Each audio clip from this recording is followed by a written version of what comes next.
అసలు కంటే కొసరికే ఇలువెక్కువ అన్నట్టు ఈ నడమ ఇంపార్టెంట్ రాజకీయాల కంటే లీడర్ల ఇందు భోజనాల వార్తలకే ఇలువెక్కిస్తున్నారుగా లీడర్లు కూడా. అప్పట్లా రోజమ్మ ఇంటికి పోయి కమ్మటి రొయ్యల పులుసు రుచి చూసి వచ్చిండు కేసీఆర్ అన్న వార్త కరోనా వైరస్ కంటే వైరల్ ఆయనా.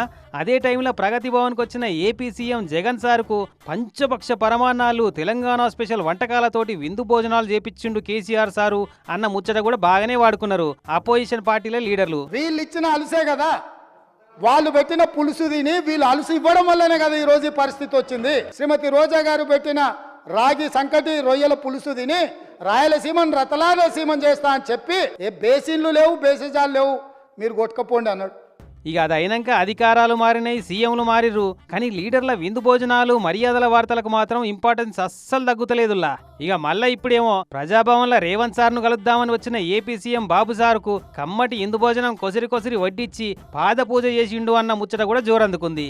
ఇక అటు ఏపీ సీఎం బాబు సార్ను మర్యాద పూర్వకంగా కలుపుతందుకు విజయవాడకు పోయిన ఉత్తమ్ సార్ను ఉట్టిగా పంపించకుండా కమ్మటి పులస చేపల పులుసో ఏమో టేస్ట్ చూపెట్టినట చంద్రబాబు సారు.